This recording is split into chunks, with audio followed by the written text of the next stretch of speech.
Did you know your body has its own version of a sewer system? A good system for handling excess water and debris is an important part of any community.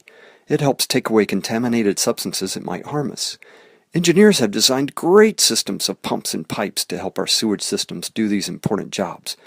Most of the time we barely notice these systems, unless they fail to work.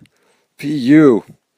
It turns out your body has a similar system for dealing with excess water and contaminated substances. There are millions of tiny vessels in your body whose job it is to gather excess water, proteins, cells, and various bits of debris. This is called the lymphatic system. The water, which is leaked out of your blood vessels, is returned to the bloodstream in your shoulder so you don't blow up like a big water balloon. The pumping happens because each little lymphatic vessel has valves at each end that keep the fluid moving in the right direction. The vessel squeezes to keep the fluid moving along. This is happening in millions of little lymphatic vessels in your body every minute of every day. As this water is pumped back up to your shoulder, it has to be cleaned so that the bits of debris in the water stream, say if you get a cut, don't get into your bloodstream and make you sick. The lymphatic system pumps all that water through at least one lymph node.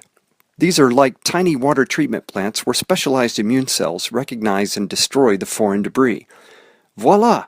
All clean and ready to go back into the bloodstream. Unfortunately, like any sewer system, things can go horribly wrong.